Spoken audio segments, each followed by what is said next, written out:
Kabar duka datang dari Kabupaten Karawang.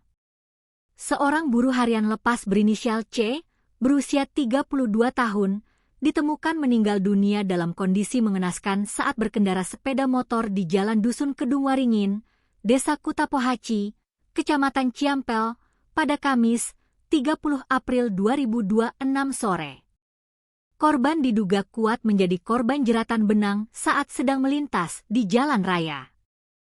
Peristiwa tragis ini dilaporkan terjadi sekitar pukul 15.30 waktu Indonesia Barat. Saksi mata di lokasi, Gugun Gunawan, 36. Awalnya melihat korban dalam kondisi terdiam di atas sepeda motornya. Saat didekati oleh warga, kondisi korban sudah sangat memprihatinkan dengan luka bersimbah darah pada bagian leher yang membasahi pakaiannya.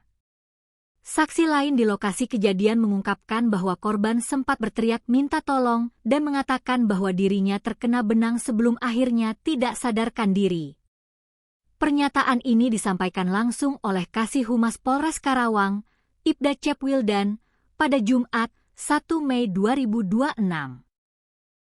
Menanggapi peristiwa tersebut, jajaran Kepolisian Resor Karawang bergerak cepat melakukan penanganan awal.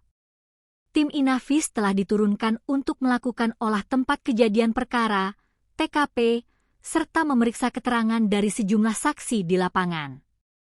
Berdasarkan keterangan sementara, luka serius pada leher korban memang diduga kuat akibat terjerat benang di jalan raya. Kendati demikian, Ibda Cep Wildan menegaskan bahwa pihak kepolisian masih terus melakukan pendalaman guna memastikan penyebab pasti serta kronologi utuh dari insiden maut ini. Pihak keluarga korban yang merupakan warga Desa Mulia Sejati menyatakan telah menerima kejadian ini sebagai sebuah musibah dan menolak untuk dilakukan autopsi terhadap jenazah korban. Meski begitu, pihak kepolisian tetap berkomitmen mengumpulkan informasi tambahan untuk memastikan tidak ada unsur pidana lain dalam peristiwa ini.